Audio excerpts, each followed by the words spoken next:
പ്രിയമുള്ളവരെ, എല്ലാവർക്കും നമസ്കാരം. ലാൽ ബഹദൂർ ശാസ്ത്രി പാകിസ്ഥാന്റെ അയ്യൂബ് ഖാനുമായി ഒരു ചർച്ചയ്ക്കായി താഷ്കന്റിൽ പോയ സന്ദർഭം. ശാസ്ത്രി വളരെ പൊക്കം കുറഞ്ഞ വ്യക്തിയാണ്. എന്നാൽ അയ്യൂബ് ഖാൻ ആകട്ടെ വളരെ പൊക്കമുള്ളയാളും.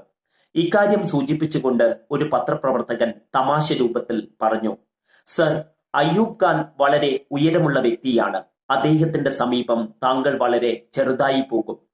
ഉടനെ നിറപുഞ്ചിരിയോടുകൂടി ശാസ്ത്രി മറുപടി പറഞ്ഞു, അതു ശരി തന്നെയാണ്. പക്ഷേ ഒരു ഗുണമുണ്ട്. ഞങ്ങളുടെ സംഭാഷണ വേളയിൽ എനിക്ക് സദാ തല ഉയർത്തിപ്പിടിച്ച് സംസാരിക്കാനാകും. അദ്ദേഹത്തിനാകട്ടെ തല കുനിച്ച് സംസാരിക്കാനാകൂ. എനിക്കൊരിക്കലും തലകുനിക്കേണ്ടി വരില്ലല്ലോ. ഏതൊരു കുറവും വളരെ നല്ലതായി കാണാൻ നാം ശീലിക്കണം. അപ്പോൾ ആ കുറവുകൾ നമ്മുടെ ജീവിതത്തിന്റെ ഉന്നതിയിലേക്കുള്ള ചവിട്ടുപടികളാകും. അവനവന്റെ കുറവുകളെ ഓർത്ത് ദുഃഖിച്ചിരുന്നാൽ നമുക്കൊരിക്കലും ജീവിതത്തിൽ മുന്നേറാനാകില്ല. കുറവില്ലാത്തവർ ആരുമില്ല. എല്ലാ മനുഷ്യർക്കും അവരുടേതായിട്ടുള്ള പ്രശ്നങ്ങളുണ്ട്, കുറവുകളുണ്ട്. അതാണ് മഹാത്മാക്കൾ നമ്മെ പഠിപ്പിക്കുന്ന വഴി.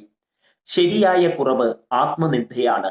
ആത്മവിശ്വാസമുള്ളവന് ഒരു കുറവും ഒരിക്കലും അനുഭവപ്പെടാറില്ല. കുഞ്ഞുണ്ണി മാഷ് പാടാറുള്ളത് പോലെ പൊക്കമില്ലായ്മയാണ് എന്റെ പൊക്കം. എല്ലാവർക്കും ശുഭദിനാശംസകളോടെ സാമൂഹിക പ്രതിബദ്ധതയോടുകൂടി നാട്ടുവാർത്തയ്ക്കായി BG കക്കാണത്ത്.